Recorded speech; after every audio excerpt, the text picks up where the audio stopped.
Hey everyone, it's Riley. Welcome back. Today I've got another bullet journaling-ish video for you guys, but it is a little bit different.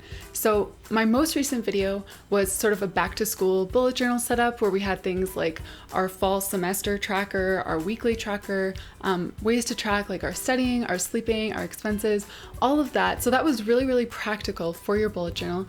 And today I want to include kind of like a sister video that's more just like the extras, not the practical things that you need to keep your semester organized, but just some doodles that you can incorporate in your bullet journal spread or even in like your school notebook. If you're actually taking notes for a class or something like that, you can definitely include those doodles in there as well. So I'm going to be doing this in my usual bullet journal. I am using my fine liner to do all the doodles, and if you want to add some color, which I decided to do at the end just to try it out, feel free to grab your markers as well. I'm working with sort of a pastel color scheme again, but you can obviously do whatever you want. So if you want to join me, go ahead, grab your journal, grab your pens, grab your markers, whatever you've got, and let's make some fun little back to school doodles to kind of decorate our bullet journals or our notes. Alright, so here is a little overview of what I did in my previous video, just some different student bullet journal setups that I think would be really helpful for those of you who are going back to school, or even for teachers. I really think that they work for teachers too, to track things like assignments and tasks, homework, whatever it is that you have. So if you want to check those spreads out, I will link that video above, so you can definitely feel free to head over there. So those spreads were more of like the practical, this is how I plan and track my schedule when I'm working at school as a teacher or a student.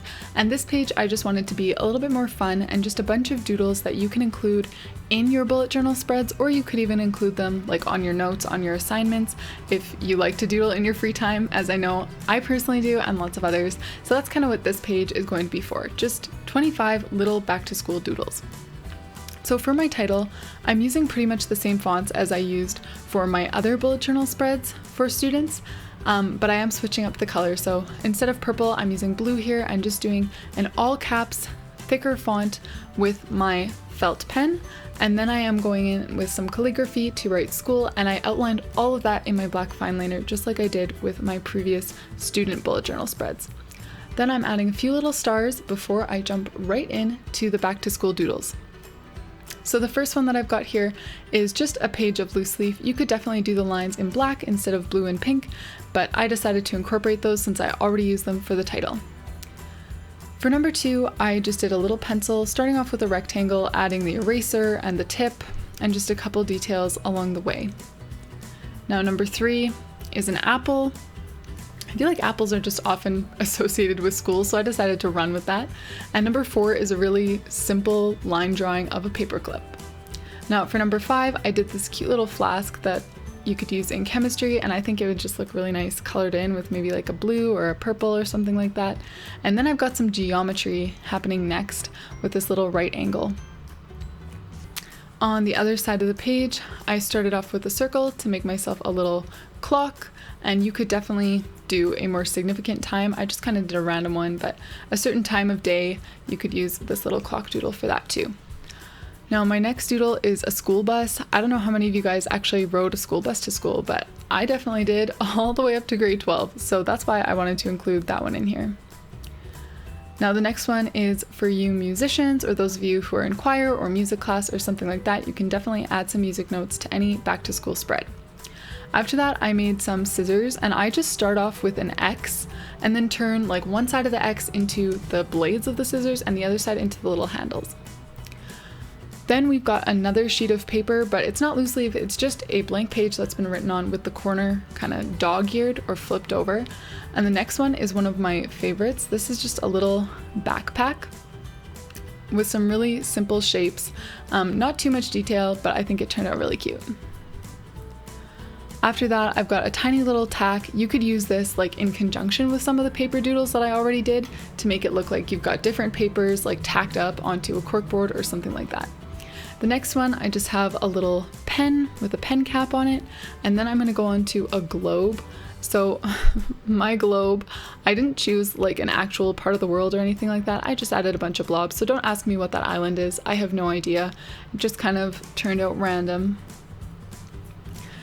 And the next doodle that I'm doing is a little like paint palette. So some of these are super like class specific, like chemistry or geometry or music or art.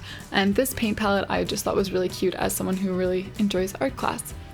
The next one I've got is a ruler, just a rectangle with some small dashed lines to show the measurements, and then I'm drawing like a classic paper airplane just flying through the air. After that, doodle number 19 is just a pair of glasses, and honestly they started off good and kind of went downhill when I decided to try making it look like they were folded over, but whatever. You can do whatever you want with the glasses, leave them open, try to fold them over like I did, or just draw the front of the glasses. The next one is like an old school chalkboard. If you have black paper that you want to tape into your journal and then actually draw on it with a white pen, I think that would look even cuter. I just wanted it to fit with my little color scheme here, so I decided to just draw it in. Now I'm going to be doing a few different types of books. So first I have a single closed book, and then I'm going to have a stack of 3 closed books over here, where I started off with just the straight lines and then kind of added in the spine of the books and the pages and things like that. And then I will do an open book as well. So I've got these 3 different book variations that you can use as doodle number 21, 22, and 23. Now for doodle number 24, I'm doing a little like old school calculator. And then for doodle 25, I figured I'd make it last because it is a graduation cap, kind of to mark the end of our back to school doodles. So here are my 25 doodles, and you can definitely leave them in black and white if you want to, or you can go in and add some color. I decided to just go in and add minimal color just to give it a different look. So again, I'm not adding color to nearly everything. I'm just using the 4 colors that are kind of already part of my color scheme and just filling in a few of the white spaces just to make them pop a little bit more. I think, again, my favorite one is the backpack. I just love how it ended up turning out, and I think the light pink on it looks really good too. I also added a little bit of line shading on the backpack, and you could definitely do that to more of the drawings if you wanted to, or you can just leave them nice and like loose and single line drawings, sort of like I did. So these are my back to school doodles. I hope you enjoy using them in your bullet journals or in your notes or whatever it may be. If you're a doodler or if you want to become a doodler, I think these would be a great place for you to start because they're not too complicated. They're just cute to add a little accent to whatever spread or notes you're already making.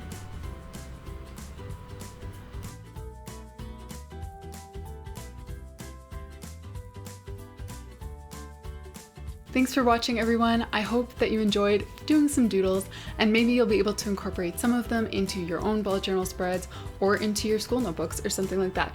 So if you enjoyed this video, I would love it if you would let me know just by leaving a thumbs up and even a comment below if you have like a request of something that you'd like to see in a video, or if you actually use these doodles. I would love to hear from you in the comments too. So thanks for watching, and I hope to see you guys in the next video.